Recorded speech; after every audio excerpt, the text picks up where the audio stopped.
ka rin ba na balang araw ay ikaw ay makapasyal or maipasyal mo ang iyong pamilya na hindi inaalala ang budget?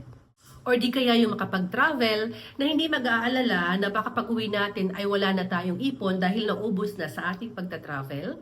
Hello kabayan! Ako nga pala si Grace at kasalukuyan nakatira sa Makati, Philippines. Pero habang sinushoot ko ang video na ito, ay sa kasalukuyan po naka-cruise kami sa Ovation of the Seas sa aming 35 days cruise vacation. Isa po akong negosyante sa Pilipinas. Meron po kaming mga laundry shops sa Makati at meron po kaming mga pizza shops in Visayas and Mindanao. And a total of 10 pizza shops po kami sa mga lugar na yon. So imagine kung gaano po ka-busy yung oras ko sa pag-visit sa mga stores namin from month to month. Maliban sa mga negosyong minamanage ko, isa rin po akong financial advisor for 13 years. At dahil po sa mga sources of income na ito, natupad ko ang aking pangarap sa buhay, ang makapag-travel at makapaglibot sa buong mundo. Sa kasalukuyan, umabot na po sa mahigit 30 plus countries ang na-travel ko at age 40s. What an achievement, di ba?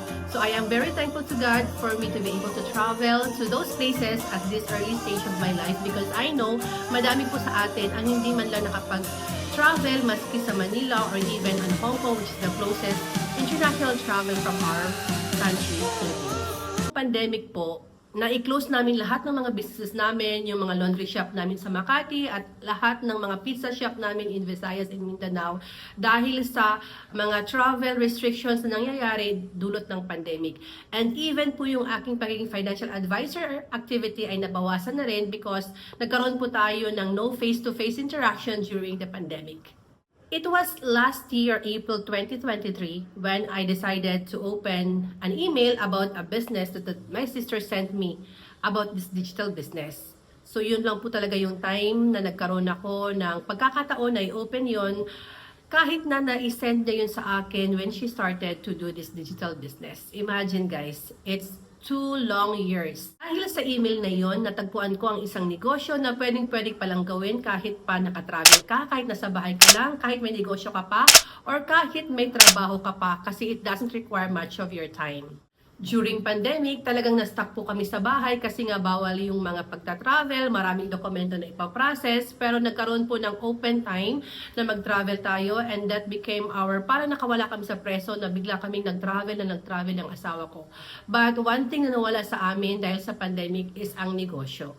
But pandemic was a blessing in disguise to me because it was the way na na-open ko yung isang negosyo about our digital business. And since then, when una ko siyang nakita, talagang isang buong gabi, pinanood ko yung buong video at doon ko na-realize na meron palang negosyo na kayang-kayang gawin kahit paano pa ang ginagawa mo. One time mo lang isi-set up at magrarun na siya ng pusa because of the power of automation of this business. Prior to having this digital business, meron tayong mga worries sa pagta-travel kasi minsan, especially if you have a business, a traditional business back home, nangyayari ang mga hindi mo gustong mangyari pag wala ka sa lugar na yon. So madalas nangyayari sa amin yon na pag nasa ibang bansa kami, nagkakaroon ng problema sa aming laundry shop or sa aming pizza shop, which makes my travel uneasy anymore because iniisip ko na sana nandun ako sa Pilipinas para isolve agad ang mga problema. But with this digital business on the side, kahit na naka-travel ako, wala tayong ka-worry-worry because this business has its own system na gumagana siya kahit pa anong ginagawa mo. Kahit natutulog ka, kahit nagta-travel ka, kahit nasa ibang bansa ka, kahit may trabaho ka, or kahit may ibang negosyo ka pa, gumagana ang negosyong ito at your background. Maganda pa, di mo kailangang magbenta, di mo kailangang mag-recruit, di mo kailangang mag-bag ng family and friends because the power of attraction marketing is in place and there's a power of automation sa ating negosyo. We leverage social media in promoting our digital business by postings, videos, and photos about our digital business para ma-attract natin yung mga tao to check on it. And once nakapag-register na sila sa ating website, makaka-receive sila ng ating 90-minute info session about this business. Hindi ka nag-iisa sa negosyong ito dahil pag nag-umpisa ka sa iyong negosyo, meron kang coaches and mentors and a community of digital business owners na susuporta sa iyo at ang tanging need ay magtagumpay din ang iyong business. Meron din tayong sariling individual portal, training-based videos na pwede mong panoorin at your convenient time. So even if you are working, pwede mo siyang panoorin after your work, or even if nasa bahay ka lang, pwede mo siyang panoorin or pakinggan habang ginagawa mo ang iyong gawaing bahay. Bilang isang traditional business owners, mahalaga sa akin ang nagko-comply ng mga legal documents regarding the business. And what's good about our digital business is lahat ng legal documents regarding our digital business ay meron. Nagko-comply tayo sa mga PR requirements, sa mga documentations, sa mga registrations ng ating negosyo at nagbabayad tayo ng taxes. In our community of digital business owners, madami kayong makikitang mga business owners na naging successful from their humble beginnings because of this digital business. So naisip ko, ano kaya ang magiging contribution ng digital business sa buhay ko ngayon? Medyo actually tricky on my part because even before I met the digital business, I am so thankful and grateful na to God for all the blessings that I've been receiving. And talagang those blessings are beyond what I asked for. Sobra-sobra na ang na-receive ko sa Panginoon. I could never imagine that right now, I will be living a very comfortable life considering na before, kung maalala ko, walang pintuan ang aming bahay, kailangan pa namin maglakad papunta sa school, kaya walang pera, kailangan ko magtrabaho sa part-time para ma-support ang aking pag-aaral. And isa lang talaga ang pinapangarap ko sa buhay at ayun ang maiyahon ng aking pamilya sa kahirapan, kahit man lang konti.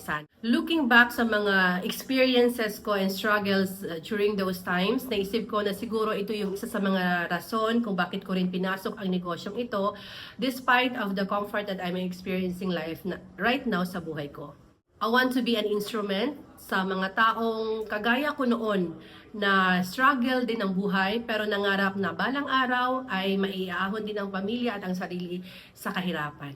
Maaring iba-iba ang ating pinagdaanan or pagdadaanan sa buhay, pero isa lang ang aking sasabi, pag tayo po ay magsikap, pray to God, no? Nandun parati ang ating paniniwala. Eventually, matutupad din ang ating mga pangarap sa buhay. At maaring ang digital business na ito ay isa sa mga instrumento din para matupad mo ang iyong mga pangarap sa buhay. So kung ikaw ay katulad ko na naghahanap ng paraan, oportunidad para mas mapabilis na reach ang mga pangarap sa buhay, please feel free to visit my website. It's www.simplygracie.com and register with just your name and email addresses at para maipadala ko po sa inyo ang 90-minute info session video of this business. Panuorin nyo po and see for yourself if this business fits your lifestyle. Madami pong online business na nagsasulputan ngayon sa kasalukuyan sa social media. Kailangan lang po natin gawin ay i-check kung saan doon ang para sa atin. Just a reminder po, our digital business is not a get-rich-quick scheme kind of a thing. So dito po may gagawin tayo as business owners, pero 90% of the heavy lifting na po ay ginawa na po ng ating negosyo. 10% na lang po ang gagawin natin as business owners. Sana po ay nakatulong ang video na ito sa paghahanap ninyo ng business opportunity para sa inyong sarili. At muli, ako po si Grace Flores, naghahangad ng magandang buhay para sa lahat.